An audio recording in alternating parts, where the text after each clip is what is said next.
오늘 새벽에 하나님께서 우리에게 주신 말씀은 마태복음 6장 9절부터 15절까지의 말씀입니다.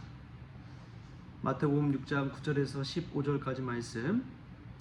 그러므로 너희는 이렇게 기도하라. 하늘에 계신 우리 아버지여, 이름이 거룩히 여김을 받으시오며 나라가 임하시오며 뜻이 하늘에서 이루어진 것 같이 땅에서도 이루어지이다. 오늘 우리에게 일용할 양식을 주시옵고 우리가 우리에게 죄 지은 자를 사하여 준 것 같이 우리 죄를 사하여 주시옵고 우리를 시험에 들게 하지 마시옵고 다만 악에서 구하시옵소서. 나라와 권세와 영광이 아버지께 영원히 있사옵나이다. 아멘. 너희가 사람의 잘못을 용서하면 너희 하늘아버지께서도 너희 잘못을 용서하시려니와 너희가 사람의 잘못을 용서하지 아니하면 너희 아버지께서도 너희 잘못을 용서하지 아니하시리라. 아멘. 할렐루야. 말씀 가운데 귀한 은혜가 저와 여러분의 있기를 소망합니다. 어제 안양시철의 목사님들 모임을 가졌습니다. 그 모임 가운데 여러 목사님들 만나고 또 교회 상황 여러 가지 이야기들을 듣고 또 그 시찰회를 하는 곳 담임 목사님이 이제 말씀을 전하곤 합니다. 여러 이야기들을 나누고 또 친교 시간을 갖고 왔습니다. 근데 참 그 안양시찰회 목사님들 여러 목사님들의 목회 이야기들 들으면서 드는 생각이 참 거리두기를 잘해야겠다, 영적인 거리두기를 잘해야겠다라는 생각이 들었습니다. 우리 코로나 시절에 사회적 거리두기 했잖아요. 그래서 어느 정도 서로와 서로의 관계 속에서 일정의 거리를 두고 생활했던 것처럼 영적인 거에 있어서도 영적인 거리두기가 있구나라는 것을 생각하게 됩니다. 목회를 할 때요, 성도들과 목회자의 간격이 있어요. 근데 그걸 너무 치밀하게 해도 시험에 드는 이들이 있고요, 너무 멀리 해도 시험에 드는 이들이 있습니다. 너무 멀리 할 때 왜 이렇게 목사님 나한테 관심이 없냐, 왜 그러느냐, 이런 이야기부터, 너무 친밀하면 너무 부담스럽다 라는 그런 이야기들을 듣곤 합니다. 그래서 목회적인 거리두기도, 영적인 거리두기도 정말 중요하구나 라는 그런 생각이 듭니다. 근데 이 거리두기도 시험이 들듯이 오늘 예수님의 가르쳐주시는 그 주기도에도 보면은 13절에 이런 말씀, 이런 강구가 나옵니다. 우리를 시험에 들게 하지 마시옵고 다만 악에서 구하시옵소서. 우리를 시험에 들게 하지 마시옵고 다만 악에서 구하시옵소서. 여러분, 예수님도 성령에 이끌려 가서 사탄에게 시험을 당했습니다. 광야에서 3가지 시험을 당하시지요. 이런 그런 테스트를 보면은 하나님께서 우리에게 테스트할 때도 있구나라는 것을 우리가 깨닫게 됩니다. 하나님 우리를 어떨 때 테스트하십니까? 우리의 실력을 길러 주시기 위해서, 우리가 준비된 상태를 확인하기 위해서 그렇게 테스트를 하는 경우가 있죠. 또 사탄이 우리를 걸려 넘어지게 하려고 시험하는 경우가 많이 있습니다. 고난시험, 저는 그 사탄의 시험 2가지로 이렇게 나눈다면 첫 번째가 고난시험이라고 봅니다. 정말 극한 고난, 감당할 수 없는 그러한 시험들을 통해서 넘어지게 하는 것이지요. 그 시험을 통해서 하나님께 더 멀리 떨어지도록 그렇게 하는 것이 사탄의 전략입니다. 예수님 믿는데 왜 내게 이런 고난이 임하는 것입니까? 라면서 시험에 드는 분들도 계세요. 예수님 잘 믿는데 예수님 위해서 열심히 봉사하고 예수님 이름 부르면서 간절히 기도하고 신앙생활 정말 다른 사람들보다 더 열심히 하고 그랬는데 왜 내게 이런 시련과 어려움이 찾아옵니까? 그래서 걸려 넘어지시는 분들이 있어요. 이해도 됩니다.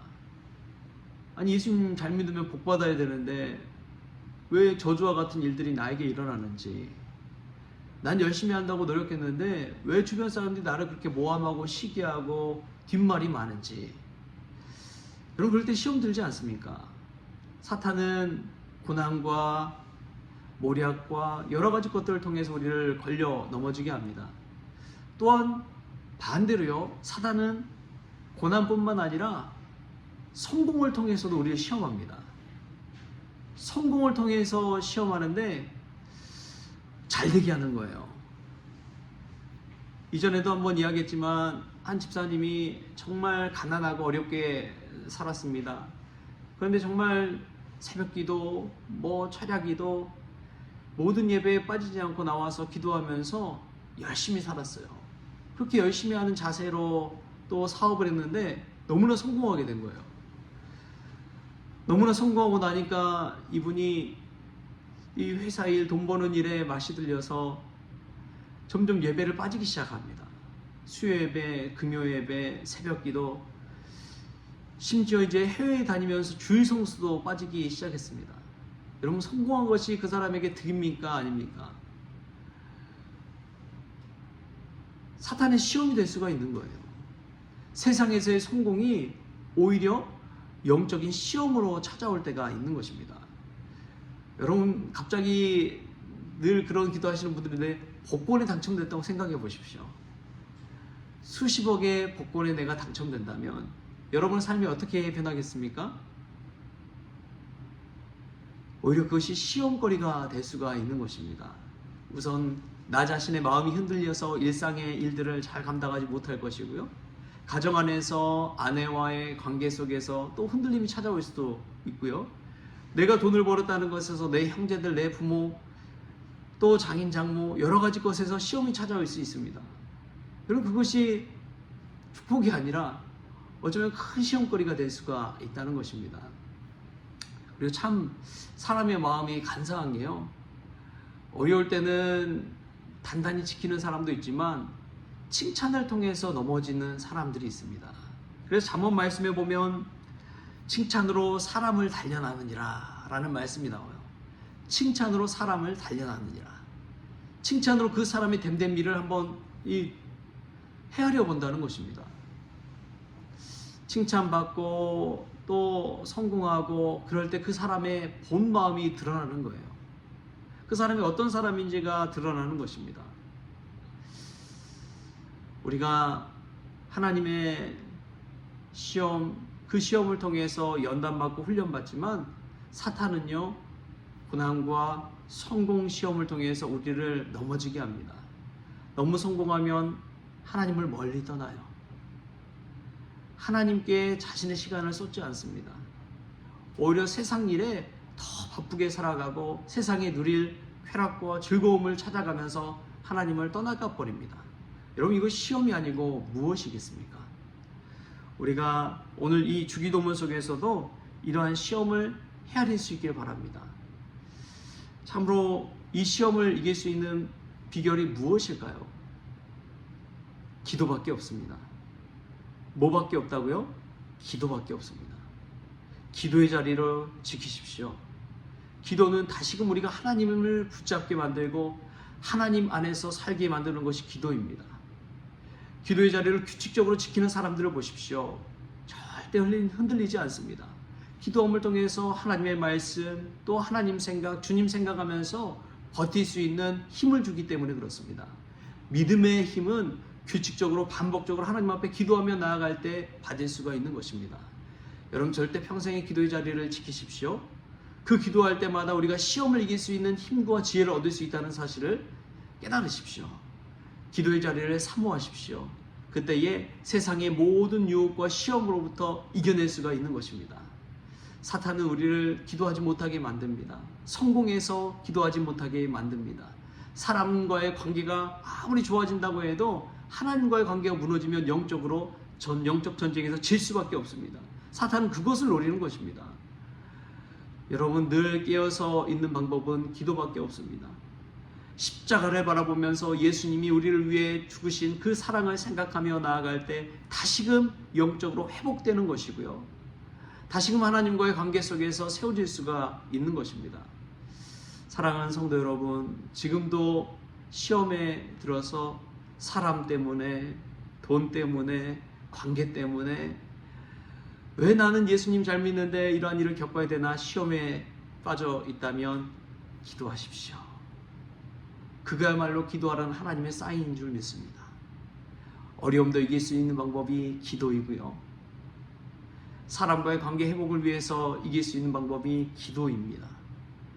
나 자신이 성공해서 점점점 하나님을 멀리 떠나갈 때 기도하면서 나의 어린 시절 주셨던 하나님의 축복, 하나님의 은혜, 그것을 다시금 되새기십시오. 그러면서 다시금 하나님께 더 가까이 나아가는 그러한 믿음의 종들 다 될 수 있기를 바랍니다. 우리 마지막으로 고린도전서 10장 13절에 보면은 이런 말씀이 나옵니다. 사람이 감당할 시험 밖에는 너희가 당한 것이 없나니 오직 하나님은 미쁘사 너희가 감당하지 못할 시험 당함을 허락하지 아니하시고 시험 당할 즈음에 또한 피할 길을 내사 너희로 능히 감당하게 하시느니라. 아멘. 저는 요즘 교회를 향한 기도를 쭉 하고 있는데 하나님께서 피할 길을 내주시는구나 그런 마음이 드니까 더 마음에 기쁨이 있고 확신이 있고 더 감사함이 있고 더 담대함이 생기고 그렇더라고요. 하나님은 우리 모든 시험 가운데서도 피할 길을 내실 줄 믿습니다. 감당할 시험을 우리에게 주시는 줄 믿습니다. 그 시험을 이기고 승리하고 났을 때 욥처럼 갑절의 은혜를 우리가 갑절의 축복을 받게 되는 줄 믿습니다. 여러분 시험 당했다면 오히려 믿음으로 이겨내십시오. 그러면 감히 사단이 우리를 넘보지 못하고 오히려 하나님의 능력을 가지고 욥처럼 두 갑절의 축복을, 두 갑절의 은혜를 받는 저와 여러분이 될 줄 믿습니다. 여러분 교회를 향해서 그러한 길이 열릴 줄 믿습니다. 피할 길을 내시는 하나님 의지하면서 오늘도 기도 가운데 주님께 더 가까이 나아가는 저와 여러분 될 수 있기를 주신 예수님의 이름으로 축원합니다. 기도하겠습니다. 하나님 감사합니다. 때로는 세상 살아가면서 비교하며 환경 때문에 어려움 때문에 연약함 때문에 시험에 들 때도 있습니다. 그러나 그 시험을 통과했을 때 하나님이 주시는 은혜와 능력으로 말미암아 사탄의 모든 시험을 이기고 하나님께 붙들려 쓰임받는 종들 다 되어지게 하여 주시옵소서. 우리가 성공했을 때 또 돈이 많이 생겼을 때 그때 사단의 전략에 휩쓸릴 때가 얼마나 많은지요. 칭찬으로 사람을 단련한다고 했사오니 하나님 그때마다 기도로 하나님 앞에 무릎으로 그 모든 시험을 이겨낼 수 있도록 주님 주장하여 주시옵소서. 오늘도 모든 시험에서 모든 악에서 건져주시기를 원하옵고 거룩하신 예수 그리스도의 이름으로 기도옵나이다. 아멘. 우리 주기도문으로 오늘 새벽 기도를 마치겠습니다. 하늘에 계신 우리 아버지여 이름이 거룩히 여김을 받으시오며 나라가 임하시오며 뜻이 하늘에서 이루어진 것 같이 땅에서도 이루어지이다. 오늘 우리에게 일용할 양식을 주시옵고 우리가 우리에게 죄 지은 자를 사하여 준 것 같이 우리 죄를 사하여 주시옵고 우리를 시험에 들게 하지 마시옵고 다만 악에서 구하시옵소서. 나라와 권세와 영광이 아버지께 영원히 있사옵나이다. 아멘.